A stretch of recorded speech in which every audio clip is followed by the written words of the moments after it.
এ তো আর জাপানির ফেলে যাওয়া বোমা নয়। হ্যাঁ, এ তো পিসির বোম। আগে ছিল বুড়িমার বোম, এখন পিসিমার বোম। এ তো পিসিমার বোম। এ আমাদের কাউকে বলতে লাগবে না, এই রাজ্যে বোম শিল্পের মালিকানা সম্পূর্ণ ট্রেডমার্কটা এককভাবে তৃণমূলের হাতেই আছে, পুরো পেটেন্টটা। আর এই বোমগুলো ওরা সবসময় যে আমাদের মারবে বলে বানায় তাও না, বহু ক্ষেত্রে ওরা নিজেরা নিজেদের মারবার জন্য বানায়। কিন্তু দেখুন, ওরা মরতো, ওরা মারতো, কিচ্ছু যেত আসতো না এই পৃথিবীর। কিন্তু যন্ত্রণার বিষয়, দুর্ভাগ্যের বিষয় হচ্ছে একটি শিশু, মানে ঠিক যেমন তামান্না সেরকম এই শিশুটাও, যাদের কোনো অপরাধ নেই, যারা কিছু জানতেও পারলো না। হ্যাঁ, আজকে আপনি ভেবে দেখুন, হয়তো কথাটা বলা পাপ, কিন্তু আমি ভাবছি ও এইরকম জীবন যদি সত্যি এটা হয় যে দুটো চোখ নেই, একটা হাত নেই, এই জীবন তো পরের অনুকম্পার ওপর, পরের গলগ্রহে তাকে বাঁচতে হবে। সজলদা, আরো মারাত্মক হচ্ছে এইরকম একটা ঘটনা ঘটে যাওয়ার পর ওই শিশুকে হাসপাতালে নিয়ে যাওয়ার কোনো চেষ্টা হয়নি, বরঞ্চ প্রমাণ লোপাটে তারা সবাই ব্যস্ত ছিল। এগুলো একটাও মানুষ নাকি? তৃণমূলের গুলো একটাও মানুষ না। ওর বাপ ঠাকুরদাও মানুষ ছিল না। এছাড়া কিছু ভালো কথা বেরোবে না দাদা, মুখ খারাপ হয়ে যাবে এটা নিয়ে বলতে গেলে। অত্যন্ত দুর্ভাগ্যজনক ঘটনা। পাপীগুলো মরে না, এই সাধারণ শিশুগুলো মরছে। ধন্যবাদ সজলদা। বাচ্চা মন গিয়েছে, আর সেই সময় খাওয়া দাওয়া করেছে, ওখানে খাওয়া দাওয়া করে এবারে হ্যাঁ 4:30-5টার সময় মানে ওদের শোকাত ছিল, হয়তো যত সম্ভব শোকাত ছিল, তো সেখানে গিয়ে মানে ও খেলনা ভেবেছে, হয়তো কিছু ভেবেছে, গিয়ে ও হাত দিয়ে মানে বাস্ট হয়ে দুটো চোখ চলে গিয়েছে, মানে চোখ আর হবে না ফিরে, একটা হাতও চলে গিয়েছে পুরো, এখন জখম অবস্থায় রয়েছে। ক্লাবের জায়গা নিয়ে ঝামেলা হয়েছিল, এবার ও ক্লাবের জায়গা মানে ঝামেলা, মানে তর্ক হচ্ছে, বাধা দিতে গিয়েছি, সবাই মিলে গ্রামের লোক বাধা দিতে গিয়েছিল। কাদের সঙ্গে ঝামেলা? আনার শেখদের? হ্যাঁ, আনাস শেখ আর হচ্ছে আসান শেখ, এদের সঙ্গে মানে আমাদের ঝামেলা। স্থানীয় ঝামেলা।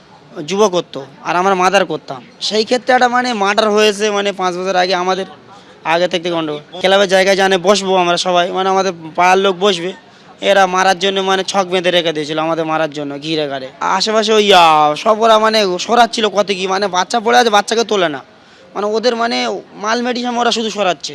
মানে আপনার ভাইপো কি বাজিতে আহত হয়েছে? না না, বাজিতে না, বোমায়, পেটো যাকে বলে। পুলিশকে জানিস? হ্যাঁ, পুলিশকে জানানো হয়েছে। আমি এই নিয়ে আরো বিস্তারিত জানবো। পার্থপ্রতিম ঘোষ আমাদের প্রতিনিধি রয়েছেন। আমি দেখছিলাম পার্থ, তুমি যখন কথা বলছিলে শিশুটির কাকার সঙ্গে, স্পষ্ট প্রশ্ন ছিল, এটা শুরু থেকে ধন্দ ছিল যে বাজি না বোমা থেকে বিস্ফোরণ, একেবারে স্পষ্ট বাজির সম্ভাবনা উড়িয়ে দিচ্ছেন। বোমা বাঁধা হচ্ছিল, যে বোমা তৃণমূল কর্মীর বাড়িতে বাঁধা হচ্ছিল, এবং তারপরে অভিযোগটা আরো মারাত্মক, ওই শিশুকে উদ্ধার করা বা হাসপাতালে নিয়ে যাওয়ার কোনো চেষ্টা করা হয়নি, বরঞ্চ প্রমাণ লোপাটে ব্যস্ত ছিল সকলে। দেখো, একেবারে মারাত্মক এবং বিস্ফোরক সেই অভিযোগ করছেন, এবং গতকালকের এই ঘটনার পরবর্তীকাল থেকে বেশ কয়েকটা জায়গায় ধোঁয়াশা ছিল, এবং সেক্ষেত্রে একেবারে এই 8 বছরের শিশুর কাকা যে অভিযোগ করছেন সেই অভিযোগ মারাত্মক অভিযোগ। এবং বর্তমানে শিশু হাসপাতালে ভর্তি রয়েছে, SSKM হাসপাতালে ভর্তি রয়েছে, এবং তার ডান হাতের কবজির একটা অংশ উড়ে গিয়েছে, দুটো চোখ ক্ষতিগ্রস্ত হয়েছে। শিশুর পরিবার জানাচ্ছে, চিকিৎসকরা জানাচ্ছেন যে চোখ দুটিকে রক্ষা করা কার্যত অসম্ভব বলে চিকিৎসকরা মনে করছেন, এবং এখন চিকিৎসাধীন রয়েছে ওই শিশু। কিন্তু ঘটনাটা কি ঘটে এবং কি অভিযোগটা? অভিযোগ, গতকালকে বাসন্তীতে একটা নির্মীয়মান বহুতল, সেই বহুতলের মধ্যে বিস্ফোরণের শব্দ শোনা যায়। পুলিশের তরফ থেকে বলা হচ্ছিল যে আদৌ সেখানে বোমা ছিল না বাজি ছিল সেই বিষয়ে তারা নিশ্চিত নয়, কিন্তু একেবারে শিশুর কাকা যেটা অভিযোগ করছেন যে এই বাড়ির মধ্যে বোমায় মজুত করে রাখা ছিল, এবং মজুত করা বোমা বিস্ফোরণ হয়, শিশু কোনো রকমভাবে বাড়িতে প্রবেশ করে গিয়েছিল, এবং তাতেই কিন্তু এই পরিস্থিতি। কিন্তু বোমা মজুদের কারণ কি? বোমা মজুদের কারণ সম্পর্কে শিশুর কাকা বলছেন যে তারা তৃণমূল করে, এবং যার বাড়ি সেও কিন্তু স্থানীয় তৃণমূল কর্মী, এবং সে যেহেতু এই তৃণমূল কর্মী এবং স্থানীয় স্তরে একটা জায়গা নিয়ে এই যে যার বাড়ি সেই তৃণমূল কর্মীর সঙ্গে এনাদের একটা গন্ডগোল হচ্ছিল স্থানীয় লোকেদের, এবং সেই গন্ডগোল একটা জায়গা নিয়ে আজকের কিন্তু তাদের একটা বৈঠকে বসার কথা ছিল, এবং এই জায়গা কি হবে না হবে একটা সালিশি বৈঠক হবে, এবং সেই বৈঠকে তাদের ওপর এই বোমা নিয়ে হামলা করার জন্যই কিন্তু বাড়ির মধ্যেই স্থানীয় ওই এলাকার তৃণমূল কর্মী, যার নাম ইতিমধ্যে তার কাকার অভিযোগ আনার শেখ, সে বাড়ির মধ্যে মজুত করে রেখেছিল। এবং তখন কিন্তু কালকের যে জায়গায় এই বিস্ফোরণের ঘটনাটি ঘটে তার পাশে শিশু একেবারে বাড়ি, সেখান থেকে খেলতে খেলতে আনার শেখদের বাড়িতে যখন চলে যায় নির্মাণ বহুতলে, তখন এই বিস্ফোরণের ঘটনাটি ঘটে। মারাত্মক আরও অভিযোগ করছে বাড়ির যারা বাসিন্দারা, তারা শিশু যখন ওই অবস্থায় পড়ে রয়েছে তড়িঘড়ি তারা হচ্ছে বাড়ির বাসিন্দারা, তারা হচ্ছে যে জিনিসগুলো সেখানে ছিল বোমা বা অন্যান্য কিছু, সেগুলো সরাতে ব্যস্ত ছিল। এবং পুলিশ যে বিষয়টা জানাচ্ছে যে একটা অনুষ্ঠান চলছিল, সেখানে বাজি ফাটানো হয়ে থাকতে পারে বলে তার অনুমান করছিলেন। তার কাকা জানাচ্ছে অনুষ্ঠানটা হচ্ছিল সেখান থেকেই, বাড়ি থেকে কমপক্ষে বেশ কিছুটা দূরে।